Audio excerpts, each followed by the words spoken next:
¿Quiere usted que le llegue la información al instante, estar en contacto o durante el día para los updates, los cortes informativos en su teléfono? Agréguese al 6624, dé de alta en su celular 6624 05 7368, ahí en el WhatsApp de Proyecto Puente. Es un servicio gratuito para nuestra gran comunidad en WhatsApp. Les recuerdo, somos muchas comunidades: WhatsApperos, Facebookeros, YouTuberos, Instagrameros, Twitteros, y por todas partes, por supuesto, presentes para usted. Y por supuesto también pitiqueros, por la voz del Pitigno 88.1 FM, así le podemos decir. Por todas partes presentes.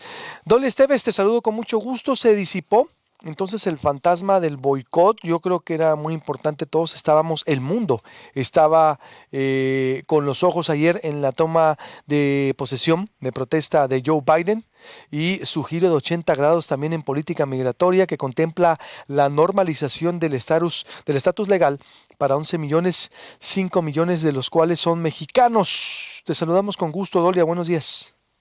¿Qué tal? Buenos días.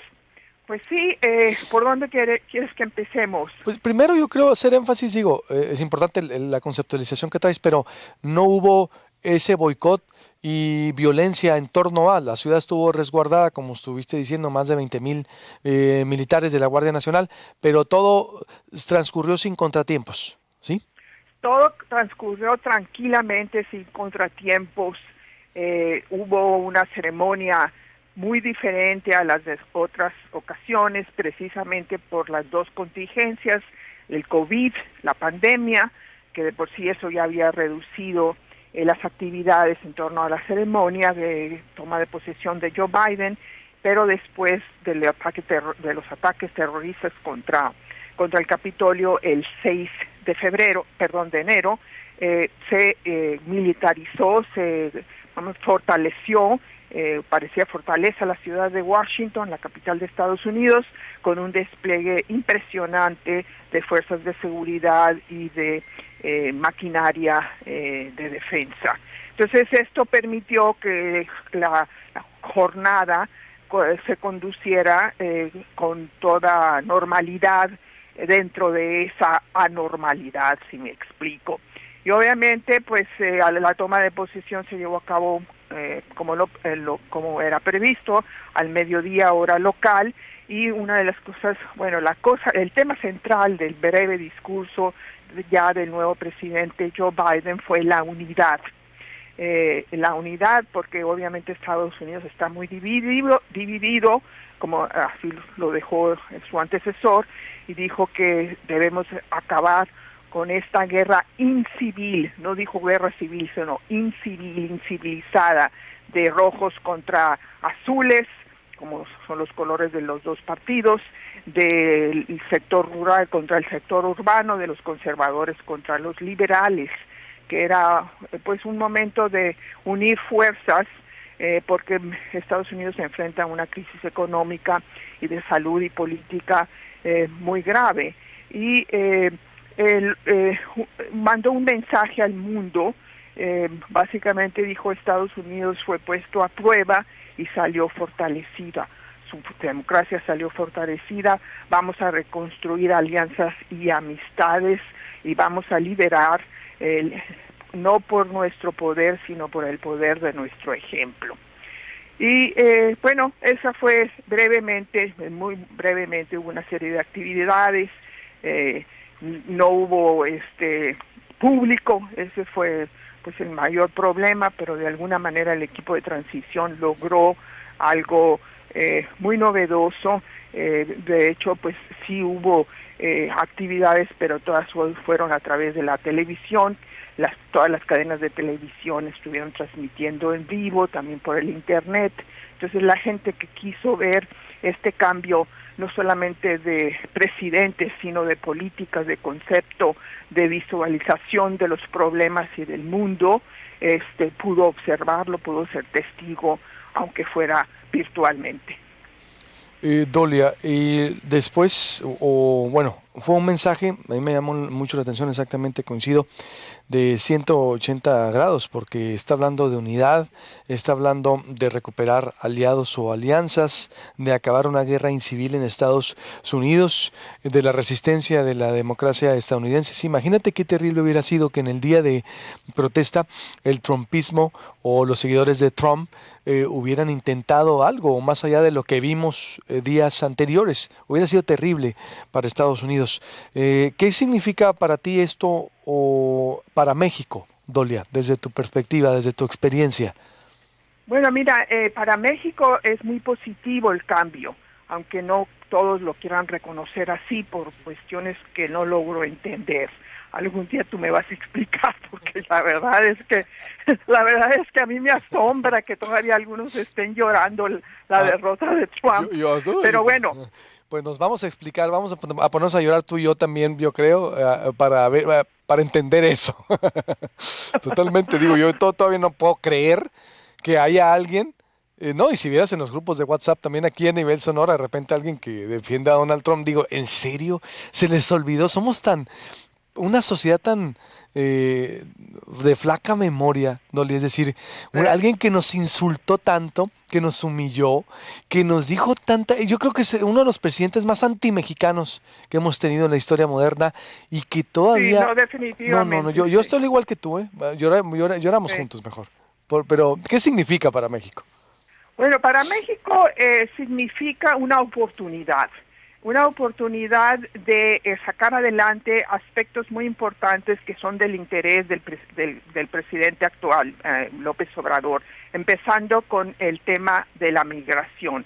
El día de ayer, déjame contarte, en cuanto tomó posesión y terminó una serie de protocolos que tenía que cumplir, se fue a la Casa Blanca alrededor de las 5 de la tarde y firmó, estoy hablando de Biden, del nuevo presidente, firmó 17 decretos o proclamas o órdenes ejecutivas, como se les conoce aquí, sobre economía, sobre las crisis de salud, la pandemia, y sobre migración. Esos son los tres temas.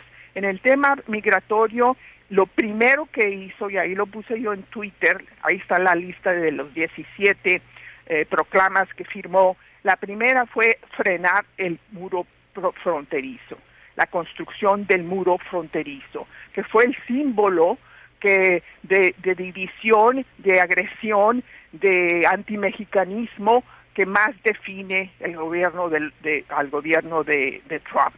Entonces, eso fue lo primero que hizo, revirtió eso. Después les dio apoyo a los DACA, a los soñadores, a estos 700,000 inmigrantes que Trump quiso reportar, pero no pudo gracias a las cortes.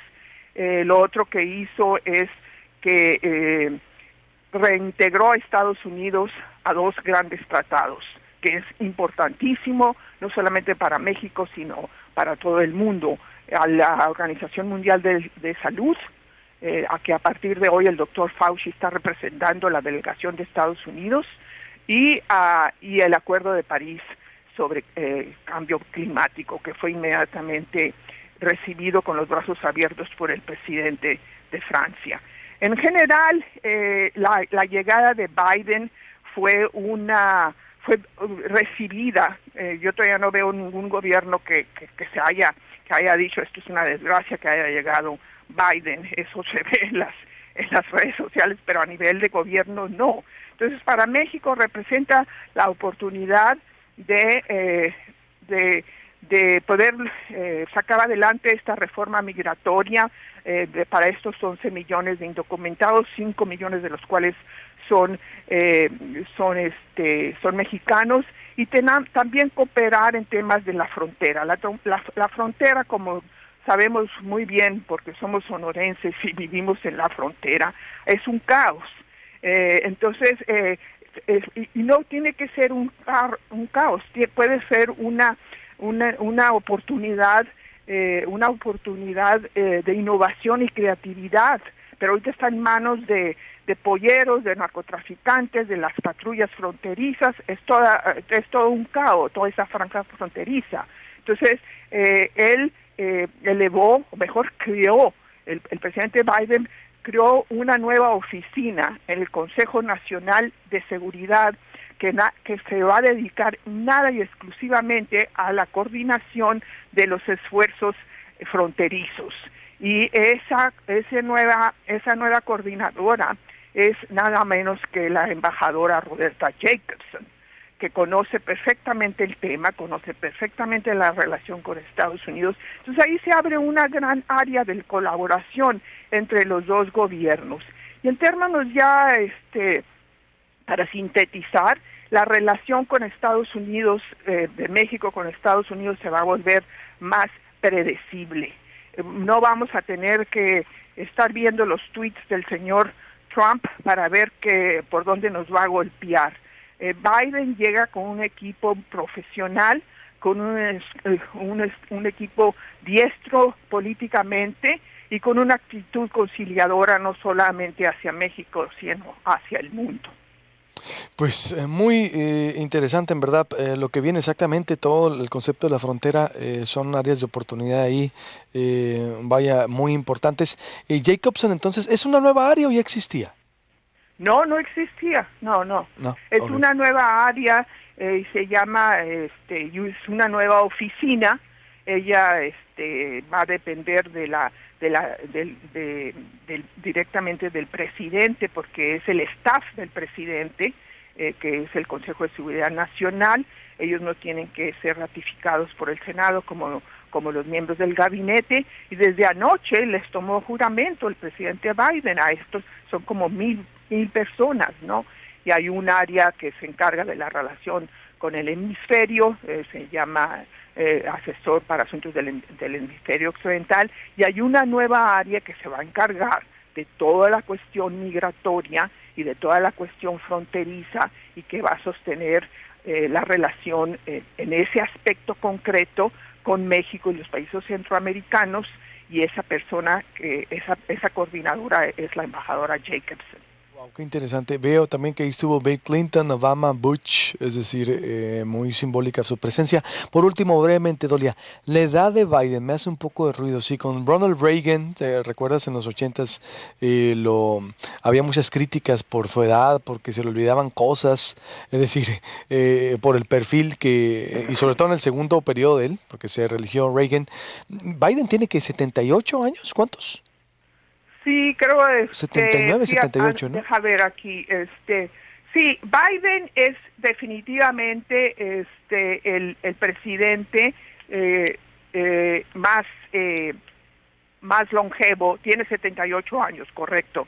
Es el presidente más longevo en la presidencia en el momento de ser electo.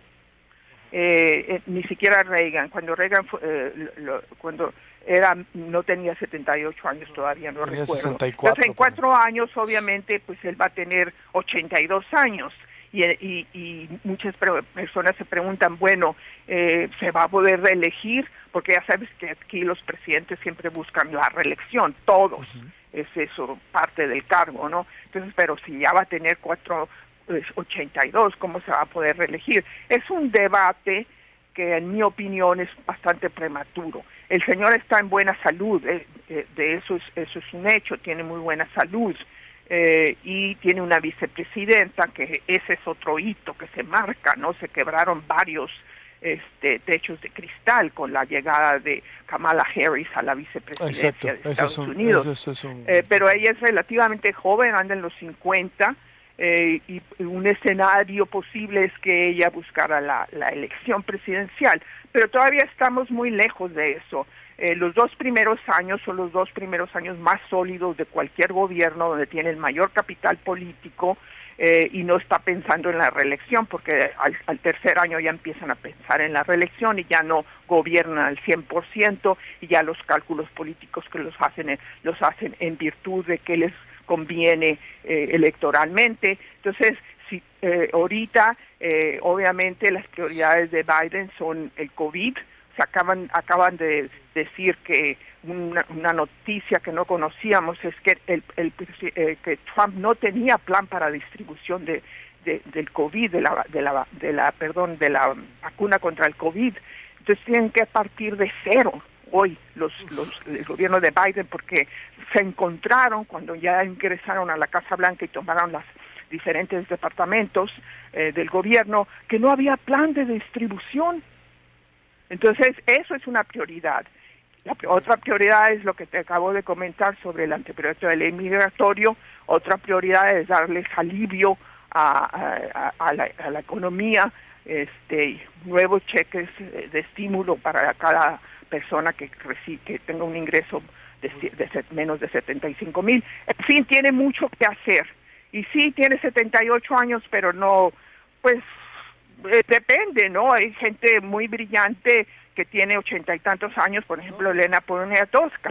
Totalmente, pero yo decía, haciendo el comparativo con Reagan, que en su momento fue muy también debatido. Te agradezco mucho, como Sí, siempre. es cierto, a Reagan le dio Alzheimer. Alzheimer, Entonces, sí. no sé, por el momento yo no garantizo, o sea, que no le vaya a dar Alzheimer o lo que sea, totalmente. pero por el momento él está en buena salud y con todo. Mentalmente pues no tiene ningún problema. Qué bueno. Gracias, Olia. Excelente como siempre. Buenos días. Buenos días. Corte y vuelvo. ¿Qué significa para México? José Antonio Crespo, Brenda Estefan, la estafa contra hermosillenses con viajes a Canadá. Le tengo la historia, el seguimiento y mucho más.